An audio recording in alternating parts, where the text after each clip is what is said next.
Hello friends, इस video में हम डिस्कस करने जा रहे हैं 20 most important MCQs regarding the physical features of India के बारे में। और मैं आपको बताना चाहूँगा, अगर आपने फिजिकल फीचर्स ऑफ इंडिया के बारे में मेरा पिछला वाला वीडियो नहीं देखा है, डिटेल वीडियो मैंने बनाया है, अगर आपने वो नहीं देखा है तो ऊपर आई बटन पर क्लिक करके वो वीडियो देख लीजिए और फिर इन एमसीक्यूज को सॉल्व करने की कोशिश कीजिए। तो आपको बहुत ही मज़ा आ जाएगा सॉल्व करने में और आसानी हो जाएगी। या अगर आपने किसी और जगह से पढ़ा है तो आप कंटिन्यू कर सकते हैं ये वीडियो।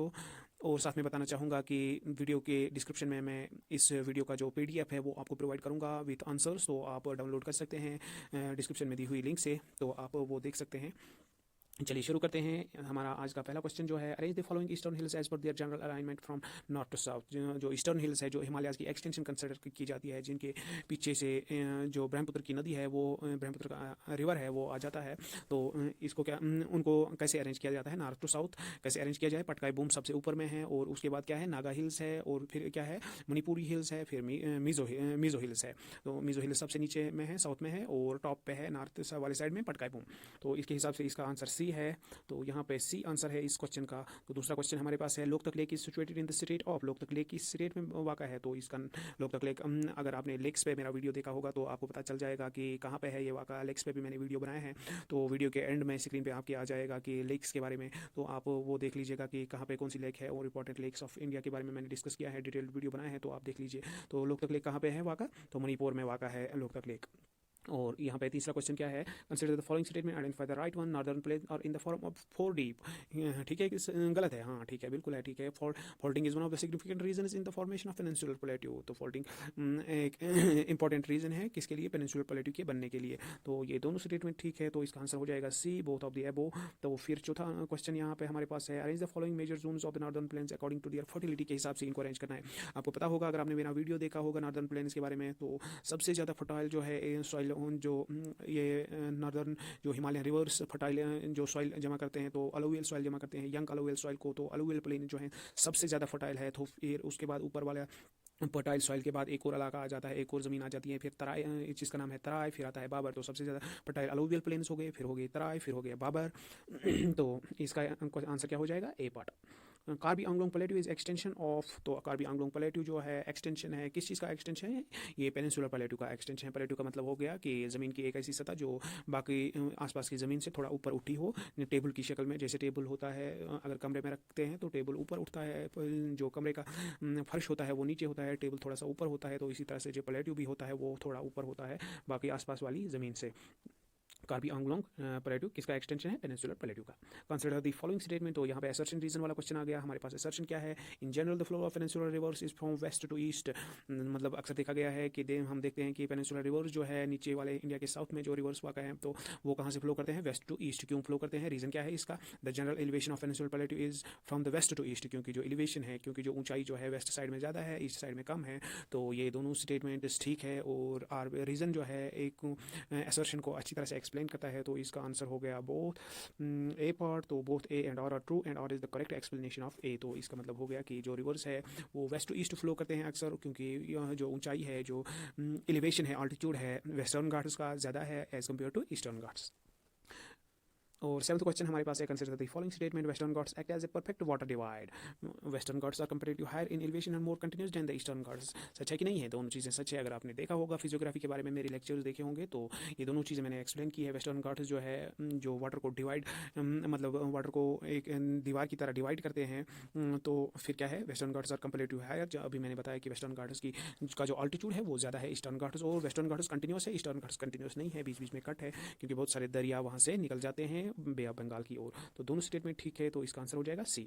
बारचन्स क्या चीज़ होती है, बारचन्स क्या चीज़ होती है, ये डेजर्ट्स में पाया जाता है। अगर आपने डेजर्ट्स के बारे में देखा होगा, डेजर्ट्स के बारे में पढ़ा होगा मेरे वीडियो में, मेरे वीडियो को सुना होगा, तो उसमें मैंने डिस्कस किया हुआ है कि बारचन्स भी बनाते हैं, ये रेगिस्तान में पाए जाते हैं। तो बारचन्स क्या होते हैं, क्रिसेंट शेप्ड सैंड ड्यून्स। तो एक बिल्कुल चांद जैसा, जो नया नया चांद होता है, तो उसी जैसा जैसे सैंड ड्यून्स बन जाते हैं, तो इनको क्या बोलते हैं, बारचन्स। तो इसका आंसर क्या हो गया, B part. Western coastal plains provide natural conditions for the development of ports and harbours because जो वेस्टर्न कोस्टल प्लेन्स है वहाँ पे जो कंडीशंस है परफेक्ट कंडीशंस मिल जाती हैं किसके लिए, पोर्ट्स बनाने के लिए और हार्बर्स बनाने के लिए, जहाँ पे शिप्स वगैरह लोडिंग अनलोडिंग वगैरह होती है उनकी, और बाकी जो शिप बिल्डिंग के कारखाने हैं वहाँ पे। तो वहाँ ऐसा क्यों हो जाता है, तो इसका जो मेन रीज़न है जो वेस्टर्न कोस्टल प्लेन्स है they are emergent coastal plains and broad in nature, नहीं वो ब्रॉड नहीं है, वेस्टर्न कोस्टल प्लेन्स नैरो है, they are submerged coastal plains and narrow in nature, तो इसका आंसर भी हो गया। दे आर सबमर्ज्ड, बिल्कुल उनकी जो मतलब बिल्कुल सी लेवल के बिल्कुल पास में है, उससे बहुत ऊपर नहीं है, तो बिल्कुल सी लेवल के एट द सी लेवल वो लाई करते हैं, तो इसीलिए वहाँ पे ये चीज़ें पोर्ट्स और हार्बर्स बनाने में अच्छी कंडीशन, उसके लिए अच्छी कंडीशंस वहाँ पे पाई जाती है, और वो नैरो भी है as compare to eastern Ghats. Eastern Ghats की जो विड्थ है वो ज़्यादा है as compare to western Ghats. तो इसका आंसर क्या हो गया क्वेश्चन, इसका आंसर हो गया 9th का B part. Consider the following statement, यहाँ पे एक और क्वेश्चन है, Andaman and Nicobar islands are volcanic in origin, तो अंडमान और निकोबार के हैं वोल्केनिक ओरिजिन है इनका, the Lakshadweep islands are formed due to the coral deposits, तो ये दोनों स्टेटमेंट्स ठीक है, तो इसका आंसर हो जाएगा सी। अंडमान निकोबार कैसे हैं, वोल्केनिक ओरिजिन है, तो वोल्केनिक इरप्शन से बन गए हैं, और लक्षद्वीप क्या है, coral deposits, calcium carbonate deposit, जो कोरल्स जो कॉलोनीज होती है, कोरल्स माइक्रो ऑर्गेनिज्म्स होते हैं, वो उनकी बहुत सारी कॉलोनीज में रहते हैं, बहुत सारी एक ही जगह पे रहते हैं माइक्रो ऑर्गेनिज्म, तो डिपॉजिट क्या करते हैं वो कैल्शियम कार्बोनेट, जो कैल्शियम कार्बोनेट जब इर्द गिर्द जमा हो जाता है तो वो फिर नज़र आने लगता है कोरल रीफ, जैसे great barrier reef of Australia भी इसी में आ जाता है, ऐसे ही बना है, माइक्रो ऑर्गेनिज्म की और मदद से बना है। Consider the following statement and identify the right ones, तो यहाँ पे स्टेटमेंट दो है हमारे पास, तो इसका पहला स्टेटमेंट क्या है, peninsular block is rigid and stable in it is geological structure, और फिर क्या है, Himalayans are young weak and flexible in the geological structure, peninsular block जो है वो रिजिड है, स्टेबल इन जियोलॉजिकल स्ट्रक्चर, तो ये भी स्टेटमेंट ठीक है, और हिमालयंस और यंग, तो हिमालयंस यंगर माउंटेन्स है and weak and flexible in this geological structure, तो ये दोनों स्टेटमेंट ठीक है, और इसका आ जाएगा C. The origin of Himalayas can be best explain by, Himalayas का ओरिजिन कैसे एक्सप्लेन हम करते हैं, हमको पता है कि इंडिया का जो टेक्टोनिक प्लेट है, इंडो ऑस्ट्रेलियन टेक्टोनिक प्लेट जो टकरा गया था किसके साथ, यूरेशियन प्लेट के साथ, तो थ्योरी ऑफ प्लेट टेक्टोनिक से एक्सप्लेन हो जाता है हिमालयाज का ओरिजिन, जब इंडिया का प्लेट टकरा गया यूरेशियन प्लेट से तो हिमालय बन गए, तो इसका आंसर क्या हो जाएगा, D part. Consider the following statement about Himalayas and identify the right ones. They act as climate divide. Climate को divide करते हैं, एक साइड से दूसरा क्लाइमेट है, दूसरी साइड से दूसरा क्लाइमेट है. They do not play an important role in the phenomenon of monsoon rainfall in Indian subcontinent. तो इसमें से आपको क्या लगता है, सबसे पहले हम कहते हैं कि they act as a climate divide. हम देखते हैं कि बर्फबारी कश्मीर में होती है, जम्मू में नहीं होती है, मानसून कश्मीर में नहीं आता है, बाकी इंडिया में आता है, तो इसका मतलब क्या हो गया, they act as a climate divide. Climate divide में मदद करते हैं. They do not play an important role in monsoon rainfall in सब कॉन्टिनेंट, तो मानसून रेनफॉल में भी वो मदद करते हैं, तो इस तरह से दूसरा सेकंड स्टेटमेंट जो है रॉन्ग है, फर्स्ट से ठीक है, तो पहला वाला आंसर इसका आ जाएगा। Arrange the following Himalayan sub divisions from west to east, इनको डिवाइड करना है, तो हिमालयाज को आपको पता होगा कि हम नॉर्थ से साउथ भी पहले क्लासिफिकेशन करते हैं, ऊपर में आ जाता है, सबसे ऊपर में आ जाता है ट्रांस हिमालय, फिर आ जाता है ग्रेटर हिमालय और इनर हिमालय, फिर आता है मिडिल हिमालय, फिर आता है शिवालिक्स। तो यहाँ पे क्या है कि वेस्ट टू ईस्ट, यानी कश्मीर वाले साइड से लेके आसाम वाले साइड या नॉर्थ ईस्ट वाले साइड में किस तरह से इनको रीजन में बांटा गया, तो सबसे पहले आपको पता है कश्मीर है, तो कश्मीर हिमालयाज हो गए, फिर है हिमाचल, तो हिमाचल हिमालय हो गए, फिर हो गए दार्जिलिंग हिमालयाज, फिर हो गए अरुणाचल हिमालय, तो इसका आंसर सीधा ए हो गया। Consider the following statement and identify the right one, तो यहाँ पे दो स्टेटमेंट हैं, तो देखना है कौन सा ठीक है कौन सा गलत है। तो क्या कहते हैं हम, great Himalayas are known for their profound continuity. Great Himalayas एक जो रेंज है, ट्रांस हिमालयाज के बाद नॉर्थ में ट्रांस हिमालय है, फिर आता है ग्रेट हिमालयाज, तो ये क्या है, known for their profound continuity. Great Himalayas continuous है, ट्रांस हिमालयाज कंटिन्यूस नहीं है, टुकड़े टुकड़े हैं उसके, थोड़ा थोड़ा मतलब एक हिस्सा है, एक रेंज है, तो they are not continuous trans Himalayas. फिर क्या आता है, ग्रेटर हिमालय जो है वो कंटिन्यूस रेंज है, ठीक है। ये statement the lesser Himalayas are characterized by their broadest and longitudinal valleys. The lesser Himalayas क्या है, वो उनमें क्या है कि कैरेक्टराइज्ड बाय देयर ब्रॉडनेस, तो उनकी वो मतलब वो ब्रॉड है तो विड्थ ज़्यादा है, एंड लॉन्गिट्यूडनल वैलीज उसमें पाई जाती है, तो ये भी स्टेटमेंट ठीक है। Shivalik is the outer Himalaya which is youngest in origin, तो शिवालिक सबसे मतलब नीचे हैं फ्रॉम नॉर्थ टू साउथ जब हम जाते हैं, तो ये तीनों स्टेटमेंट ठीक है, तो यहाँ पे ऑल द स्टेटमेंट और करेक्ट। तो यहाँ पे 16th क्वेश्चन हमारे पास है, match the following passes and mountain ranges और उनके पासेस है। तो सबसे पहले हैं जोजिला पास। जोजिला पास कहाँ पे पाया जाता है, तो इसको मैच कीजिएगा आप। यहाँ पे सबसे पहले जो भी आंसर आपको आपको पता होगा उसको मैच कीजिएगा। फॉर एग्जांपल यहाँ पे सबसे आसान हो जाएगा आपके लिए बानीहाल पास। बानीहाल पास कहाँ है? पीर पंचाल माउंटेन्स में है। तो पीर पंचाल माउंटेन्स को बानीहाल थर्ड को ए के साथ मिलाइए, थर्ड को ए के साथ, तो थर्ड को ए के साथ, तो ये यहाँ पे बी के साथ ये मिल गया। तो बाकी किसी में थर्ड को बी के साथ नहीं मिलाया गया, तो हमारा आंसर तो बिल्कुल मिल गया यहाँ पे। तो ए का सी, फर्स्ट का जोजिला पास कहाँ है? सी, ग्रेटर हिमालय। ग्रेटर जोजिला पास आपको पता है जोजिला लद्दाख में है, लेकिन फिर भी यहाँ पे कंफ्यूजन होने की गुंजाइश है, क्योंकि यहाँ पे ज़नस्कार भी है, ग्रेटर हिमालय भी है, लद्दाख है। 3 ऑप्शन ऐसे हैं कि जो बिल्कुल इनमें कंफ्यूजन होने की संभावना है। तो आप पीर पंजाल को बानीहाल के साथ मिलाइए, फिर बाकी चीज़ों को मिलाइए, तो आसानी के साथ आपका क्वेश्चन हो जाएगा। तो यहाँ पे क्या है? अब जोजिला कहाँ पे है? ग्रेटर हिमालयाज़ का एक माउंटेन पास है। और फिर है कौन सा है? फिर है पोटुला। पोटुला कहाँ पे है? पोटुला ज़नस्कार का एक माउंटेन पास है, माउंटेन रेंज है, पास एंड दियर रेंजेस। और फिर है कारदुंगला पास। कारदुंगला पास कहाँ पे है? लद्दाख में है। तो 17th क्वेश्चन हमारे पास है असर्शन रीजन वाला।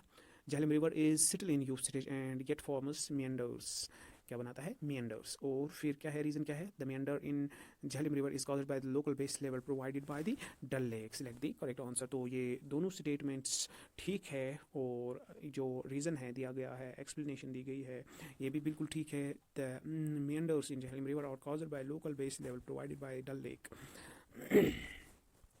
तो यहाँ पे हमारा जो क्वेश्चन नंबर 18 है, तो इसका क्या है? What are the suitable conditions for the plantation which is prevalent in Darjeeling Himalayas. तो what are the suitable conditions for the tree plantation. अक्सर देखते हैं कि नॉर्थ ईस्ट में पाया जाता है, दार्जिलिंग में पाया जाता है। तो कौन सी क्लाइमेट वहाँ पे है? तो वहाँ पे क्या है? वहाँ पे है मॉडरेट स्लोप्स है, आपको पता है वहाँ पे मॉडरेट स्लोप्स है दार्जिलिंग हिल्स के। और वहाँ पे क्या है? थिक सॉइल कवर है। हाँ जी है। हाई रेनफॉल है? नहीं, ज़्यादा हाई रेनफॉल नहीं है। और फिर क्या है? फिर है एडुकेट सनशाइन। एडुकेट सनशाइन भी है, हाँ सच्ची बात है। तो इसका आंसर हो जाएगा A. The rivers in Arunachal Himalayas have the highest hydroelectric potential in the country because of. Arunachal Pradesh वाले हिमालय साइड से, जो अरुणाचल हिमालय जो है नॉर्थ ईस्ट वाले साइड से, तो उनका हाइड्रो इलेक्ट्रिक पोटेंशियल जो रिवर्स है, तो उनका हाइड्रो इलेक्ट्रिक पोटेंशियल ज़्यादा है, वो ज़्यादा बिजली बना सकते हैं। क्यों? क्योंकि वो बहुत ही ज़्यादा ऊंचाई से नीचे आ जाते हैं। जो रिवर्स का स्लोप है, जो पहाड़ों का स्लोप है, वो ज़्यादा है वहाँ पे। तो आप नॉर्थर्न साइड में स्लोप इतना नहीं है, फिर धीरे धीरे धीरे धीरे से माउंटेन्स नीचे आ जाते हैं। लेकिन अरुणाचल हिमालय जो है एकदम से नीचे आ जाते हैं, जिसकी वजह से हाई रेट ऑफ फॉल जो है वो बहुत ही ज़बरदस्त है। Arunachal Himalayas is inhabited by numerous ethnic tribes. Identify those tribes. Arunachal Himalayas में कौन कौन से ट्राइब्स पाए जाते हैं? बहुत सारे ट्राइब्स पाए जाते हैं। तो इनमें से कौन कौन से हैं? मोनपा, लिपचा, दाफला, निशी। तो इसमें है फर्स्ट कौन सा है? फर्स्ट है मोनपा पाया जाता है, फिर है थर्ड है दाफला है, और निशी भी है। तो ये ट्राइब्स पाए जाते हैं कहाँ पे? अरुणाचल हिमालयाज़ के माउंटेन्स पे ट्राइब्स पाए जाते हैं। तो अगर आपको ये वीडियो पसंद आया तो वीडियो को लाइक कीजिए, शेयर कीजिए, और जो भी सुझाव आपके हैं कमेंट्स में लिख दीजिएगा। और साथ में आपको कहूँगा कि जो इस वीडियो का PDF है, डिस्क्रिप्शन में लिंक है, उस पर क्लिक कीजिए, डाउनलोड कीजिए विथ आंसर्स। यही बिल्कुल PDF आपको मिलने वाला है। तो best of luck everyone. Thank you for watching this video. God bless you.